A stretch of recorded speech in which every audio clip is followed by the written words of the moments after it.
ये operation India ने start किया। इंडियन एयरफोर्स ने मिसाइल्स भेजी टेररिस्ट इंफ्रास्ट्रक्चर पर पाकिस्तान के अंदर, और आधे घंटे के अंदर अंदर पॉलिटिकल लीडरशिप ने यह तय कर लिया कि अब हमें लड़ाई आगे नहीं करनी। और ये खुद रक्षा मंत्री राजनाथ सिंह ने पार्लियामेंट में बोला है कि आधे घंटे के अंदर जो है ये हमारे डीजीएमओ ने उनके डीजीएमओ को कांटेक्ट किया और उसको बताया कि हम ये रोकना चाहते हैं। उन्होंने मना कर दिया, हम नहीं रोकते। क्योंकि कोई भी मिलिट्री वाला जानता है अगर आप मिसाइल दागेंगे किसी की सरहद के अंदर तो वो रिटेलिएट तो करेगा ही, वो क्यों नहीं करेगा। तो ये भी इंटरफेरेंस थी पॉलिटिकल। अच्छा, फिर हमने देखा कि इंडियन एयरफोर्स का इस्तेमाल हुआ है टेररिस्ट इंफ्रास्ट्रक्चर पे। इंडियन एयरफोर्स कभी इस्तेमाल नहीं करनी चाहिए टेररिस्ट इंफ्रास्ट्रक्चर पे, पर मोदी सरकार ने ये 2 बार करी है। ये हमने देखा बालाकोट में हुआ, ये हमने देखा अब सिंदूर में हुआ। हुआ क्या, दोनों बार में जो कमियां होती हैं लड़ाई की, इंडियन एयरफोर्स की हर सर्विस की होती हैं, वो दुश्मन को पता चल गई। सबसे बड़ी कमी ये पता चली कि इंडियन एयरफोर्स इलेक्ट्रॉनिक वॉरफेयर में जो बहुत इंपॉर्टेंट चीज़ होती है लड़ाई में, उसमें कमज़ोर है। तब भी थी 2019 में, और सिंदूर में भी कमज़ोर पाई गई। उसके बाद क्या हुआ कि इंडियन एयरफोर्स ने एयर टू एयर ऑपरेशन, जो कि खास होता है मिशन किसी भी एयरफोर्स का, उसमें हिस्सा ही नहीं लिया। तो ये भी ऑब्वियसली पॉलिटिकल डिसीजन था। और वो सोच ये रही होगी कि हम टेररिस्ट इंफ्रास्ट्रक्चर पे हम अगर मिसाइल भेज रहे हैं और दाग रहे हैं, तो एयर टू एयर ऑपरेशन का मतलब हो गया कि हम मिलिट्री टू मिलिट्री फाइट करेंगे, वो नहीं करेंगे। तो वो भी नहीं हुआ। तो कहने का मतलब ये है कि ये सबका नतीजा क्या निकला। नतीजा ये निकला, इंडियन एयरफोर्स ने तो एयर टू एयर ऑपरेशन में शायद हिस्सा लिया ही नहीं।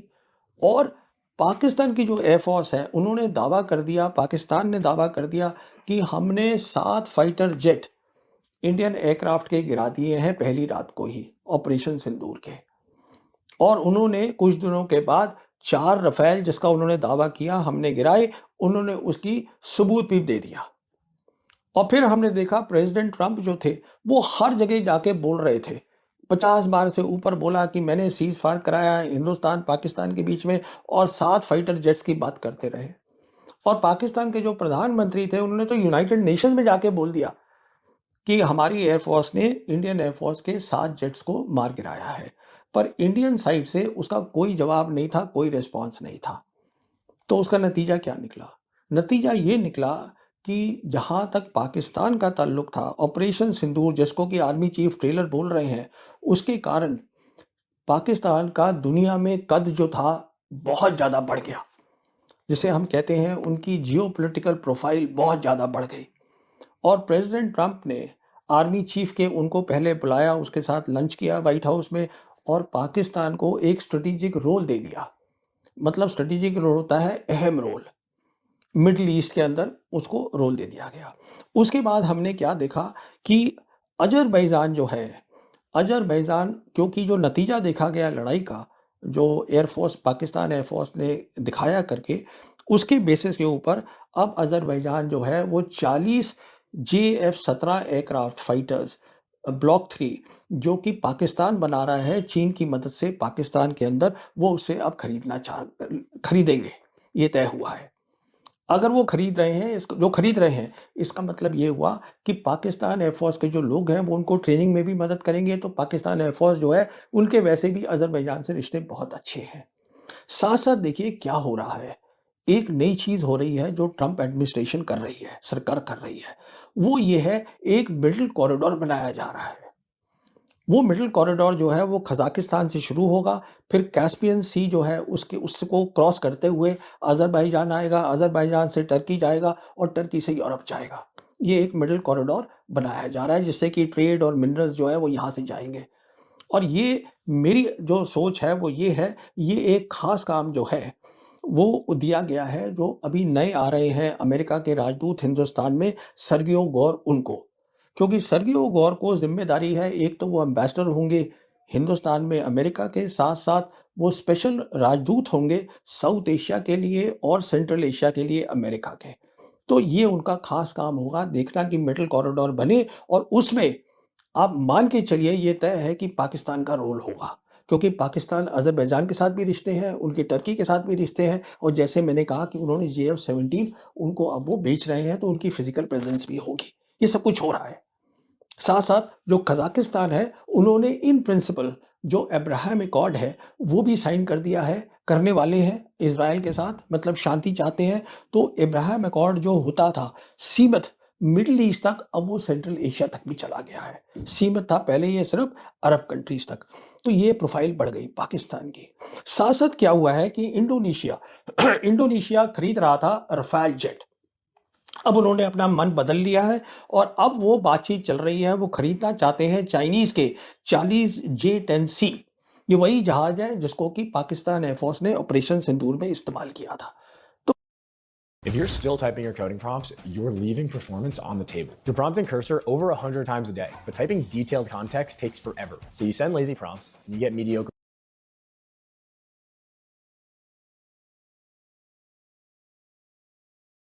तो कहने का मतलब ये है, जो हमारे आर्मी चीफ जिसको बोल रहे हैं ट्रेलर था, देखिए उससे क्या क्या हुआ है।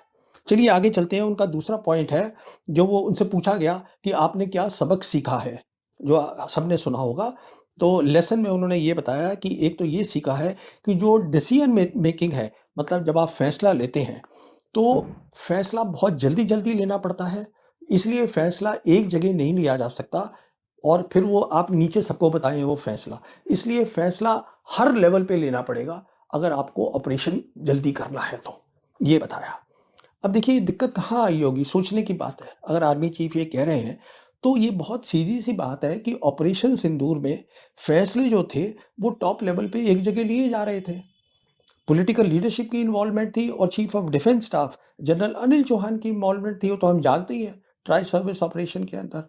और देखा जाए तो सीडीएस का कोई ऑपरेशनल रोल है ही नहीं, वो सिर्फ एडवाइजर होने चाहिए थे प्रधानमंत्री के। तो आर्मी चीफ जो ये कह रहे हैं वो ये है कि अब हम चाहते हैं कि ये डिसीजन मेकिंग नीचे के लेवल पे भी हो। अब मैं ये बताना चाहूँगा आर्मी चीफ को, शायद उनके दिमाग से ये बात उतर गई है कि जो हमारी लड़ाई है, हिंदुस्तान की लड़ाई की जो सोच है, जो डॉक्ट्रिन है, वो ये है कि प्लान एक बनेगा, सब सर्विसेज प्लान बनाती हैं हमें क्या करना है। उसके बाद क्या होता है, जैसे अगर लैंड की लड़ाई है तो आर्मी और एयरफोर्स उनकी अलग अलग काबिलियत है, तो वो अपनी अलग काम करते हैं और कोऑर्डिनेट करते हैं उसमें ऐसा। और डिसीजन मेकिंग जब वो कोऑर्डिनेट करते हैं, वो अपनी सर्विस में तय करते हैं कैसे करना है। और ये इसके लिए एसओपी जिसे हम कहते हैं स्टैंडर्ड ऑपरेटिंग प्रोसीजर सब बने हुए हैं, सब जानते हैं। अब क्योंकि आप उल्टा काम करना चाहते हैं, इसलिए आपको ये डिसीजन मेकिंग की दिक्कत आ रही है। अगला पॉइंट इनका लेते हैं। अगला पॉइंट ये कह रहे हैं कि हमने ये सबक सीखा है कि इंटीग्रेशन होना ज़रूरी है। इंटीग्रेशन आर्मी का, एयरफोर्स का, सीएपीएफ का। सीएपीएफ होता है सेंट्रल आर्म पुलिस फोर्स।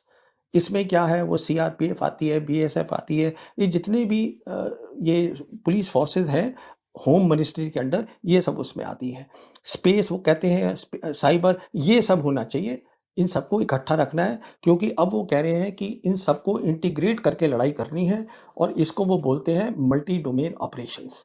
अब मैं दो बातें यहाँ बताना चाहूँगा आर्मी चीफ को। पहली बात, ये सीएपीएफ जो है इसका कोई रोल नहीं है मल्टी डोमेन ऑपरेशन में, बिल्कुल। क्योंकि सीएपीएफ जो है वो सिक्योरिटी उनका काम है, डिफेंस नहीं है। वो होम मिनिस्ट्री के अंडर में आती है। जहां तक डिफेंस का ताल्लुक है, मल्टी डोमेन ऑपरेशन डिफेंस का ऑपरेशन है। यहां पर जब आप बात कर रहे हैं इंटीग्रेशन की, तो इंटीग्रेशन एक लंबा तरीका है, एक लंबा प्रोसीजर है। हिंदुस्तान के सीनियर एनालिस्ट परवीन साहनी ने हिंदुस्तान की हुकूमत और इंडियन गोदी मीडिया को बुरी तरह बेनकाब करके रख दिया। परवीन साहनी का ये कहना था कि ऑपरेशन सिंदूर में जो है ये हिंदुस्तान को कामयाबी हासिल नहीं हुई, बल्कि पाकिस्तान को कामयाबी हासिल हुई है। इस बात का अंदाज़ा आप इस बात से लगा सकते हैं कि पाकिस्तान का इस ऑपरेशन के बाद जो है वो कद-काठ बहुत बढ़ गया है। पाकिस्तान का सऊदी अरब के साथ मुआहदा हुआ और उनका कहना था कि इसके अलावा पाकिस्तान का और अज़रबैजान के साथ मुआहदा हुआ, और उनका ये कहना था कि पाकिस्तान अगर जंग नहीं जीता तो फिर उसको इतनी ज़्यादा इज़्ज़त और अहमियत दुनिया में क्यों दी जा रही है। परवीन साहनी का ये कहना था कि हिंदुस्तान जो है वो जो क्लेम कर रहा है वो उसका बिल्कुल ठीक नहीं है। इनका ये कहना था कि पाकिस्तान ने जब ऑपरेशन सिंदूर हुआ था तो उन्होंने अगले ही दिन कह दिया था कि उन्होंने हिंदुस्तान के 7 जहाज़ गिराए हैं। तो उसके जवाब में हिंदुस्तान की हुकूमत ने कोई उनको जवाब नहीं दिया कि हमारे कितने जहाज़ गिरे हैं या नहीं गिरे। दूसरी तरफ उनके जो वज़ीर-ए-आज़म पाकिस्तान के जो वज़ीर-ए-आज़म हैं, उन्होंने तो जाकर जो है कौमी सलामती में भी कह दिया था कि हमने हिंदुस्तान के जो इतने जहाज़ गिराए थे। तो जो है मुख्तसरन ये कि परवीन साहनी का ये कहना था कि आप ऑपरेशन सिंदूर को लेकर जो दावे कर रहे हैं, वो आपके दावे ठीक नहीं हैं। और दूसरी तरफ जो है पाकिस्तान जो बात कहता है, वो उसको जो है वो उसको साबित भी करता है। उन्होंने जो है वो आपके जो जहाज़ गिराए थे, उसमें से जो 4 राफ़ेल थे, उनके कोड नंबर भी जो है वो इंटरनेशनली शेयर करके रख दिए थे प्रेस में। तो भाई आपने उनका कोई जवाब नहीं दिया, आपने कोई बात नहीं की, तो हम कैसे मान लें कि आप जो है ये जंग जीते हैं। तो नाज़रीन, आपका इस वीडियो के बारे में क्या ख्याल है? कमेंट सेक्शन में अपनी राय का इज़हार कीजिएगा। वीडियो अच्छी लगी तो हमारी वीडियो को लाइक कीजिएगा, हमारे चैनल को सब्सक्राइब कीजिएगा। शुक्रिया।